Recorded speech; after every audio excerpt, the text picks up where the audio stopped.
Riley Gaines activists say they were attacked protesters' ceremonial bill signing Texas. An estimated 250 protesters gathered at the signing, eyewitnesses say. Former NCAA Division I athletes Riley Gaines and Paula Scanlon were among those who were targeted by hostile protesters that gathered in Texas on Monday in opposition of the Save Women's Sports Act.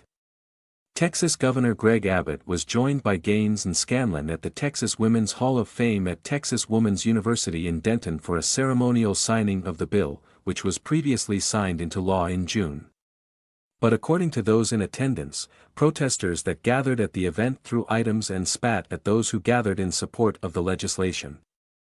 Independent Women's Network's Austin chapter leader Michelle Evans told Fox News Digital after the event that she was assaulted when she left the building to observe the protest, which she estimated to be a crowd of around 250. It was, I guess the best word to describe them was they were rabid. When I turned around to go back inside of the building, that's when somebody threw water on me, Evans recalled. Somebody told me they know where Ifenji live. There was somebody that got in front of me to try to physically block me from going back inside and pushed her body up against mine. Somebody hit my arm, and then someone, a woman in a pink ski mask and sunglasses, spit into my open eye. Evans said a suspect was apprehended.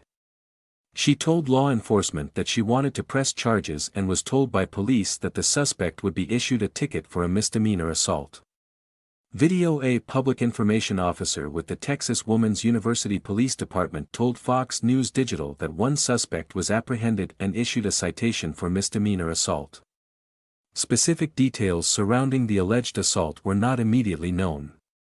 Evans said she was most alarmed by the treatment of the young girls that had attended the signing. As they were being walked out by their mothers, and there was a police officer in front and in back of them, the protesters were getting in the kids' faces and screaming and harassing them, frightening them. It was out of control. In a statement to Fox News Digital, Gaines also shared her observations of the protest. Even in the great state of Texas, protesters have tried to find a way to smear the celebration of Governor Abbott signing SB 15, which protects female collegiate athletics.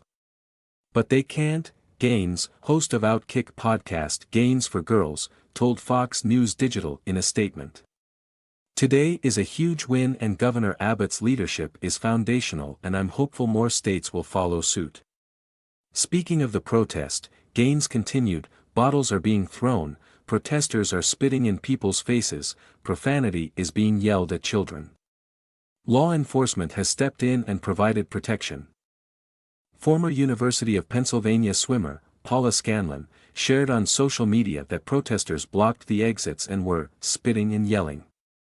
Craziness of today aside, I was finally able to exit the event safely, Scanlon said on X, the company formerly known as Twitter. Although crowds of people may call us names, we prevailed today in the state of Texas. Our work is not finished and I hope other states will follow in the footsteps of Texas. Lee University volleyball player Macy Petty, who was also in attendance, said on X that the protesters were extremely hostile and shared some of what was allegedly shouted at them. Videos shared with Fox News Digital showed protesters screaming, "Trans rights are human rights."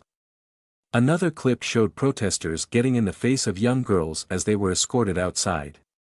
Governor Abbott was also asked about the protests at the end of Monday's event. I wish that they could have peacefully heard what Paula and Riley had to say, he told reporters. Any reasonable person would agree. They should not have had to have gone through what they went through. Our goal is to make sure that what they went through is not going to be repeated again. SB 15 follows a similar piece of legislation Abbott signed in 2021 that requires public school teams through high school in the state of Texas to be designated by student sex assigned at birth. At least 20 states have passed similar forms of legislation. SB 15 will go into effect in Texas on September 1. Evans told Fox News Digital that SB 15 is a positive sign towards ensuring women's rights, but added that greater action is needed. We're going in the right direction, we're just going far too slowly, she said.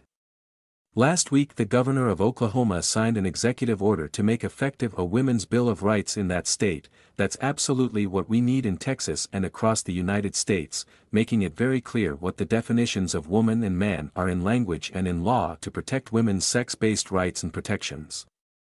Sports is the tip of the iceberg, but the iceberg is much bigger than people are giving it credit for.